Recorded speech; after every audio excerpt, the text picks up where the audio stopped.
Hello, fellow captains. This is your host, Brent Justice, and welcome to my channel, Just Gaming for Us. Today, I am going to cover a lot of Star Trek Online news. This news dates all the way back from mid-August to now mid-September. We have had a lot of news updates since then. And, well, as you can see in the browser here, these are all the tabs that I need to get through today. Because there is so much news to get through and so many things to cover, I am just going to cover it in a brief manner. I may not read every bit of text. We may skim over it and just hit the highlights. If you would like to, however, read all of these news updates on Star Trek Online completely, go to StarTrekOnline.com. Check out the news page, and you can click on each of these news items there and read them. So the news updates that I'm going to focus on primarily today deal with the new release of the Awakening series in Star Trek Online. Awakening is the new update that just occurred this week on Star Trek Online. So I'm going to cover all the news items on it. Then I'm going to cover the patch update notes so we can specifically see what has been updated. And I'm going to do that in a separate video. And then we have the in-game stuff that I'm going to cover. I'm going to make a video where I go in the game and show you what's new and what you can do. And show you how to get everywhere you need to get to find the new stuff. And then I'm going to play the new stuff. I'm going to play the new mission. I'm going to play the new patrols. I'm going to play the new featured episode or featured task force episode thing they have. All of it. I'm going to do all of that. So this will be the first video that kicks off basically this whole series of Awakening videos for Star Trek Online. But let's hop to this because, as I said, we have a ton of stuff to cover here. I have not read all of this myself, so this will be a first time for me looking at some of these things as well. So the first thing to do is to just welcome us to Awakening. Welcome to Awakening. This news post was made on September 10th. That's when Awakening went live. And we have Stamets from Discovery. By the way, before we even start here, if you do not like Star Trek Discovery, you're not going to like this Star Trek Online update. This is once again another Star Trek Discovery update. Completely Star Trek Discovery based. So, yeah, if you don't like it, you're not going to like this update. But hopefully this will be the last of them for a while. So, anyway, this whole thing is Discovery-based. So, Stamets is the new person here that is in the game now. We have the voice actor actually voice acting in the game now. So, another, credit to real voice acting from the actual actors. That's always nice. It's always a pleasure, no matter what series that's from. We have an official launch trailer. I haven't watched it, and I'll do it here without the audio, but you can go to the website here and watch it. We see the Mycelial network here. There's Stamets. I don't know, he's waving at a plant, touching it. We got a ship in battle here. It looks like Jaula. They're doing that whole storyline. No idea. I guess that's the Mycelial. That's the TFO. That's the new Task Force Operations right there. And the Elachi are somehow in this. They're involved. I can't wait to see how they're involved. Jaula, an Andorian ship there. Stamets again in the Mycelial network. And that's the teaser.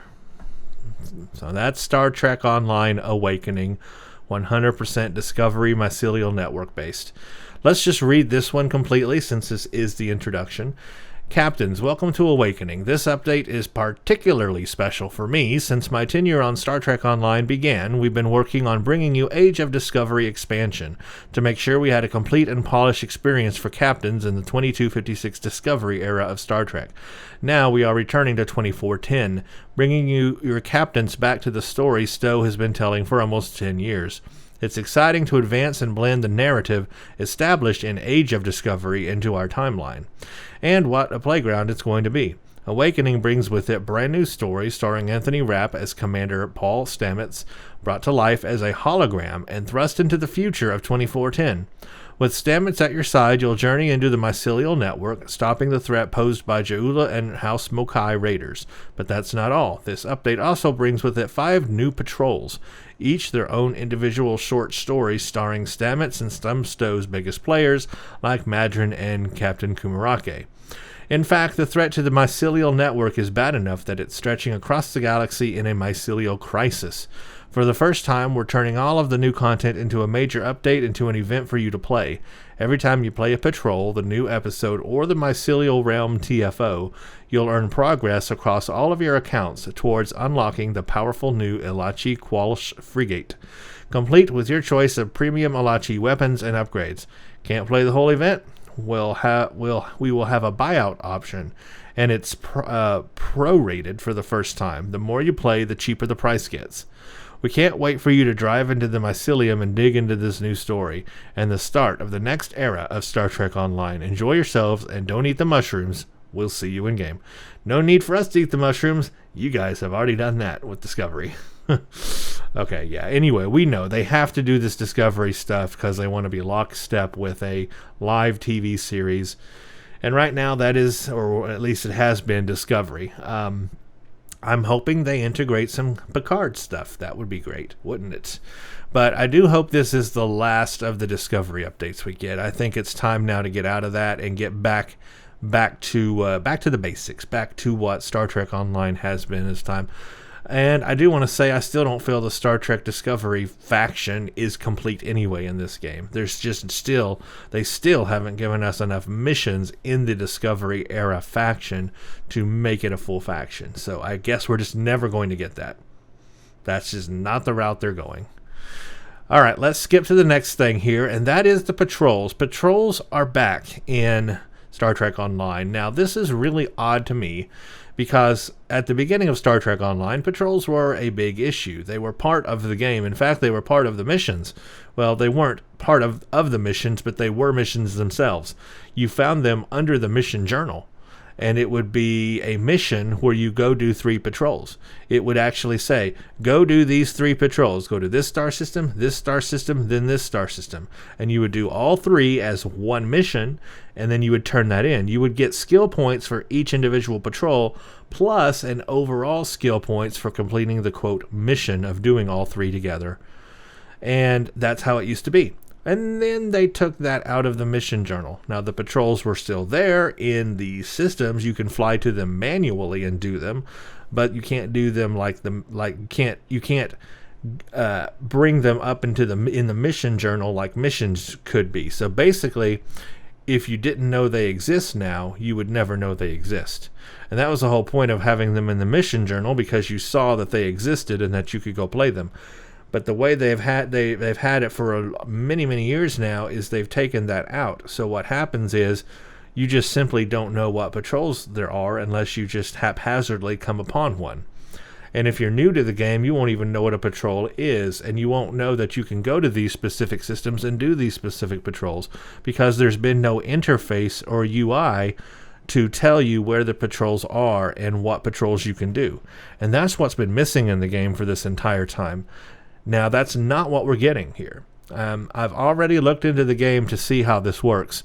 I'm extremely disappointed already how the patrols work. All the patrols that they're showing are these new 5 patrols. All the other patrols in the game are nothing's changed. There is no UI interface. There's no interface to show where those patrols are and activate them and go into them. And that's what they need to do. But I'm going to talk about that more when we actually get into the game and look at how the patrols are laid out. But let's read about this real quick here. As part of our upcoming Season 18 release, we're making it quicker and easier to play our new patrols. But again, just these new 5 patrols, not all the patrols in the game. Alongside the launcher for TFOs is a new launcher specifically for patrols, and they need to put in parentheses here, but only these 5 patrols, because that's what it is. Where you can find a list of the new bite-sized content. Simply click on the PvE Operations button, select the Patrols panel, and you can see a list of the new patrols and launch to any one that you want to play. No need to fly around sector space hunting for the right place. Except for all the old patrols, you still have to do that. Dun dun dun. The new interface will take you there immediately. You can launch into a patrol by yourself with no delay or team up with friends and go as a group. Once you finish, you'll return where you left off. You'll notice that these patrols appear in the mission journal as well as part of Jaula's Discovery mission group.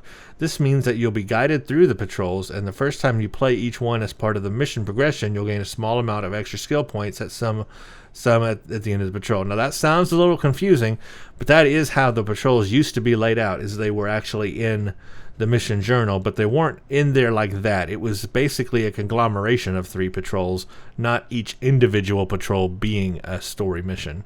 So it's a little different now, but we'll take a look at that when we get in the game. Patrols will give you skill points, dilithium ore, and a small number of marks of your choice. In addition, patrols are set up to give extra skill points for defeating enemies, including points earned toward Starship Mastery. Moving forward, we hope to add even more patrols to the system. Well, in my opinion, you need to add all the patrols to the system. How about that? As new patrols come online, you'll see them appear in the menu. And a few old favorites may join the listings too. How about all the old favorites? Come on, give us a proper patrol tab. I don't know why they can't just create a tab in the interface that says patrols, and it lists all the patrols in the game, and you can just click them and go to them. Why can't they do that? Why? We're going to talk more about that in another video. All right, so here are the patrols. I'm not going to read about them. I haven't played them yet, and I want to be surprised. So I'm not going to read what these patrols are about, but you can read about them if you want. But there's one patrol here called Ruins of Doom. Then there's another one called The Ninth Rule. Again, I'm not going to read them. You can read them. I'm not going to read them. I'm going to wait till I play them. Then we have Within the Briars. Then we have Rescue and Search, and that's a Lucari ship right there. And then we have Sentinels. So those are the 5 new patrols. I don't know what they are. I'm not going to read it. I'm going to wait. I'm going to play it for the first time. I'm going to do a series of videos for you all where I play each patrol and do a video on it. So I don't want to spoil myself, but I am looking forward to playing those 5 patrols. Okay, what else do we have? Another interesting thing here, command ships of the Kelvin timeline. So they're bringing more Kelvin timeline ships in. They've already brought some, but now they're bringing more in. Don't know why they're doing that. I guess just because they can sell more ships. What even does the Kelvin universe have to do with the Prime universe in this point? Basically, we're getting the Kelvin Timeline Heavy Destroyer Tier 6 and the Kelvin Timeline D7 Heavy Destroyer Tier 6. They will be available within a Kelvin Divergence lockbox. So another Kelvin lockbox of all things. Didn't expect that right now since we're getting a lot of Discovery stuff. Did not expect Kelvin Timeline stuff. But there it is. We saw that in the movies. Alright, so what is this? It's a Lieutenant Commander Tactical / Command Specialist Bridge Officer seat and Lieutenant Commander Engineering / Pilot Specialist Bridge Officer seat. Tier 6. It's a scaling starship because it's Tier 6. So that's what it's all going to have. It's got a Command Tactical seating. So it's very tactically inclined. It's got 5 tactical consoles and 4 engineering and 2 science. So this is more geared toward a tactical officer or a tactical build, something like that, a commander tactical slot. Then you got the Klingon version of it, and I'm betting everything's the same except it's Klingon. Yeah, same thing basically. 5 tactical, 4 engineering. And I'm sure they will have special powers. Let's see what they are. We've got the Advanced Engagement System. When activated, your starship prepares to join the Vanguard, increasing your damage resistance and dealing damage to enemies that attack you equal to a portion of the incoming damage. After a short duration, your team's ship gains temporary shields equal to a portion of the pre-resist damage received. Well, that is just one confusing power right there, but if you guys understand it, there it is. That is really crazy. It does have a passive boost to hull capacity and turn speed. Then we have the starship trait, Into the Fray.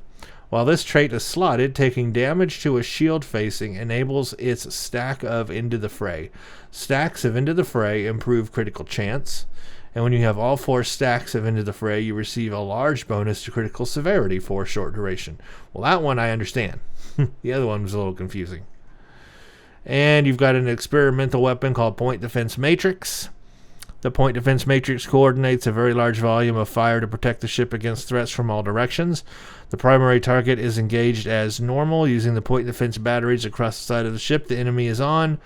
Once for each quadrant shield-facing direction that does not contain the primary target, the rest of the matrix automatically selects whatever target in that arc has the lowest remaining hull percentage and fires on it. Okay, so that's interesting. And I guess that brings us to the next thing, the Kelvin Divergence Lockbox, getting those 2 ships there. Contains tech from the Kelvin timeline. We've got the 2 ships. We got space and ground weapons, captain's traits, and a starship trait, universal consoles, bridge officer training modules, kit frames, and 3 transwarp beaming devices capable of deploying an away team to a faraway planet. Transwarp beaming. Yeah, okay. So that's what you're getting.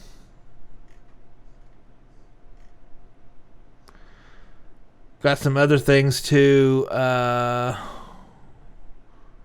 Swarmer Matrix console. Allows your ship to control deadly swarming drones which drive into enemy ships, piercing their hulls repeatedly. I like that. Hull image refractor conceals your ship. A new trait is available. Anytime your ship cloaks or placates an enemy, it recovers a significant portion of bridge officer ability cooldowns and hull capacity. New space and ground weapons. I'm not going to go over all this, but yeah, bioessence transfers, smoke gel trap, chain conduit capacitor, a bunch of stuff, I guess, if you open the lockbox. Ground abilities. Look at all these ground abilities. Again, I want to get through this, so I'm not going to read all of these, but you're welcome to come back and read all this. I'll probably dive through it later on. But basically, a bunch of stuff. I love these jackets. Actually, that looks pretty cool. Survival suit. I like that costume. Not going to lie, that is pretty sweet costume. Jayla's staff. I guess there it is, working, doing its thing. You can slash, or you can do melee with it, and then you can shoot it like a shotgun. Ultimate Adaptation Space Set. Okay, so we're getting a modified. What is this swarm? Oh, is this that enemy, that swarm enemy from the movie? That's what all this must be. So I guess we're getting the swarm stuff from the movie. Okay, so that's what you're getting, a Kelvin Divergence Lockbox. Again, didn't expect that. Considering this is all Discovery based, the fact we're getting a Kelvin Lockbox, well, it just doesn't make sense, but there it is. What do we have next? We've got Elachi stuff too. Somehow the Elachi are connected with this Mycelial network stuff. Now, I do love the Elachi. I love their ships. I love their design. I love their weapons, their crescent weapons. Very, very good. I need to do more Elachi stuff. I need to do an Elachi ship build. I would love to get a tier 6 Elachi ship. I don't even have one right now. So I'm interested to see how the Elachi fit into this. But you can get the Elachi Qualsh frigate from doing all these mycelial events and the patrols and everything. So this is a frigate. It looks like it's got a commander engineering. It's got 4 tactical, 5 engineering, 2 science. Very high on engineering. It has 5 4 weapons and 3 aft. I'm guessing it's going to move slow. It's got a high inertia, so it probably moves slow. Turn rate's 15. Plus 10 to weapon, plus 10 to engine. It's got an Elachi rift jump. It's got raider flanking. It's got strategic maneuvering and weapon system efficiency, and then it's got a frigate mastery package. Not sure it's exactly the ship I want to fly, but I do want a variant of a tier 6 Elachi ship. So it's got the rift jump. It's got invasive maneuvers trait. While this trait is slotted, your evasive maneuvers will be upgraded using Elachi technologies. When you activate it, you'll perform an invasive scan on the foes. That's cool. Oh, before phasing into mycelial space. So they can phase into and out of mycelial space, huh? When activated, your ship jumps into mycelial space via an Elachi rift. While in mycelial space, you will move at an accelerated pace relative to normal space. After a few seconds, you emerge back into normal space, gaining bonus weapon damage to foes, blah blah blah. So I guess they're somehow connected to the mycelial network because it's in subspace or something, and they live in subspace. Probably something like that. The USS Vengeance model update. Again, a Kelvin timeline update. They have gone back to the drawing board on this and made it look better. Added the windows in the front. And just basically, it's got a better Aztecing pattern on it. I'm not going to go through all the updates here, but you're certainly welcome to read it. So basically a visual update for the Vengeance if you own that. Halt the Mycelial Crisis. Now this is the new TFO. The Mycelial Crisis represents a centralized event designed to celebrate the various pieces of new content being released. And it gives players a new method of engaging while the evolving story of Jaula and her unscrupulous efforts to rekindle the dominance of the Klingon Empire in the 25th century. Participating in this event will give all players the opportunity to win the Tier 6 Elachi starship. That's the Quelch for their entire account. Progress points gained toward completion of the event are shared across your entire account. Progress is now entirely automated, doing away with the need to receive tokens. Okay, various new content offering may be played in order to earn progress points toward the completion. So if you do the episode called Beneath the Skin, which is the new episode that's been released, you get 45 progress. For doing the TFO Mycelial Realm, you get 30 progress, and then the patrols are 15 progress each. And that's how you earn points now, not tokens, toward the ship. Players will be able to earn up to 60 progress points every 20 hours. So you can pick and choose how you want to earn the points, but you can only earn up to 60 a day, it seems.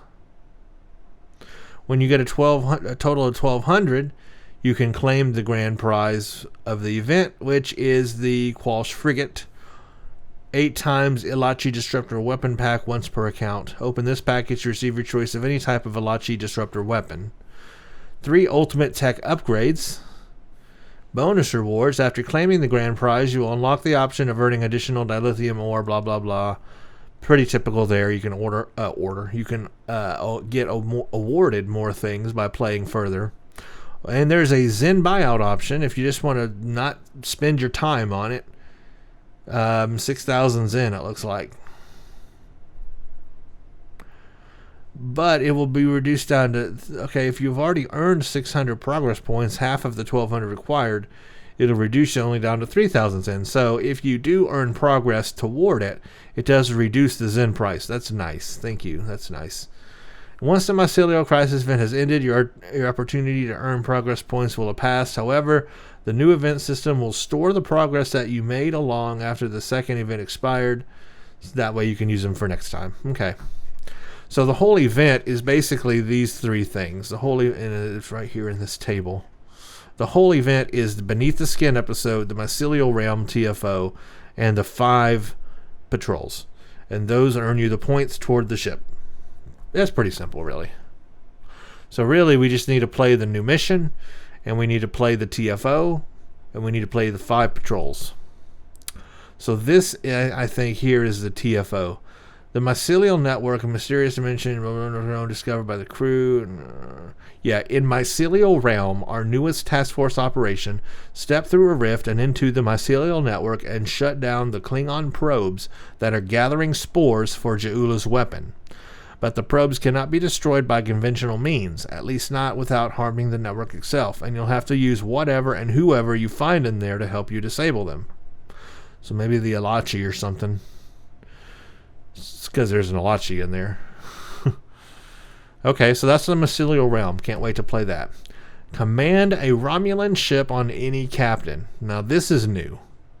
Very soon, captains among the ranks of the Federation, Klingon, and Dominion factions will be gaining access to most of the Romulan Republic's fierce fleet of starships. This includes many legendary warbirds and a number of other Romulan starships. Though these vessels have been restricted up until now, the galaxy is heading in a direction of increased cooperation and sharing of technology, and the Republic has been benefiting from these arrangements for some time. Their leadership has decided it's time enough to return the trust that's been shown to them and allow their trusted allies the opportunity to test out their singularity technology and specialized starships. We will be removing the faction restrictions on nearly all starships that have been previously restricted solely to the Romulan faction. Any ship previously available only to Romulans will now be available to any member of Starfleet. Okay, the only problem I have with this... okay, there will be some restricted ships. Hold on. Commander's Gig, the Dinos, the Ramard, Talavith, Thrive, Valkis, Talis, Kelvin, Timeline. Okay, so there are some that are still restricted. But the problem I have with this, and you may disagree or agree with me, the problem I have with this is it makes the Romulan faction less relevant. You know, now if you can get Romulan ships on any faction, what's the point of having a Romulan? And that was one of the unique things about playing as a Romulan, is you got to use the Romulan ships. They keep removing the relevancy of certain factions. I mean, there's not enough missions for the Discovery faction to be a faction. There's really not enough missions for the Romulan faction to be a faction. There's maybe almost enough Klingon missions to have a Klingon faction. But now they're making like the Romulan one less relevant. I don't know why they do these things. I just don't know. I don't get it. Test your ship build on Tribble. Coming soon, Star Trek Online's Tribble test server is an all-new space map to test your skills in space combat. I like this. Rebuild the Reborn. Test your ship against classic foes. Captains on this new map will be able to configure the simulated combat. I like this. This is get feedback in real time. This allows you to test new ship builds basically on Tribble. I like this. I might have to get on there and try this out. There's the instructions right there to do it all. I will get in there and try it out sometime because I think that's cool. An area to try out interesting ship builds and stuff. Although I usually just end up trying them out on my main holodeck account anyway. But that's cool. Wow, I got through all of that in 30 minutes, guys. 30 minutes. That was a lot of news, and though I didn't read every single word, you get the gist of it. There's this mycelial crisis thing going on with Awakening right now as the Season 18 update. You play the new episode, the new mission they have. Then you play the 5 patrols, and you play the TFO over and over and over again, and earn points toward getting a Tier 6 ship. That's really Season 18. It's not a lot. Again, not enough missions in the Discovery faction to actually call that a faction, and it looks like that's all we're going to get. Also, another Discovery update, and this was their opportunity to finish it. They could have finished it. They could have made it good, but they decided not to. So a little disappointed in that. But hopefully this is, I mean, as much as I want them to have a complete Discovery faction and finish that, as much as I want that, I am tired of the Discovery updates. They need to take a break on that and do something else. Maybe they can come back to Discovery updates in the future, maybe a year from now. Then they can finally finish the faction. A big update. And yeah, I hope we get some Captain Picard stuff, because that's going to be interesting. I want some of those new uniforms they have on the Picard series. I'd like to see those in the game, stuff like that. So anyway, we'll see what happens. But this is Awakening. That's the new thing right now. The Season 18, apparently, is Star Trek Online Awakening Discovery content to get an Elachi ship. Simple as that. The next video I'm going to record is one that goes over the patch updates. That way we can specifically see what they updated for this version. And then the next video after that, I'm going to go into the game, look at all the new stuff. And then I'm going to play the mission in a separate video. And then I'm going to play all 5 patrols. And then I'm going to play the TFO. So I'm going to get in and all that. I'm going to have a lot of videos this week and next week on Star Trek Online Awakening. So stay tuned to my channel, Just Gaming for Us. I'm your host, Brent Justice, and we're just going to put out as much Star Trek Online Awakening stuff as I can right now, cover that fully, so we can get that behind us, because honestly, I'm not that excited about it, but it is new content, and we need to get through it and see what it's all about. Alright, so at this point, I've hit the 30-minute mark. I'm doing great. Thank you all for watching this video. Stay tuned for the next one. Check out Twitter at Brent_Justice for updates. You can follow me there. Also, check out my Patreon page, patreon.com/Brent Justice. This helps support the channel and also allows me to publish more and more videos.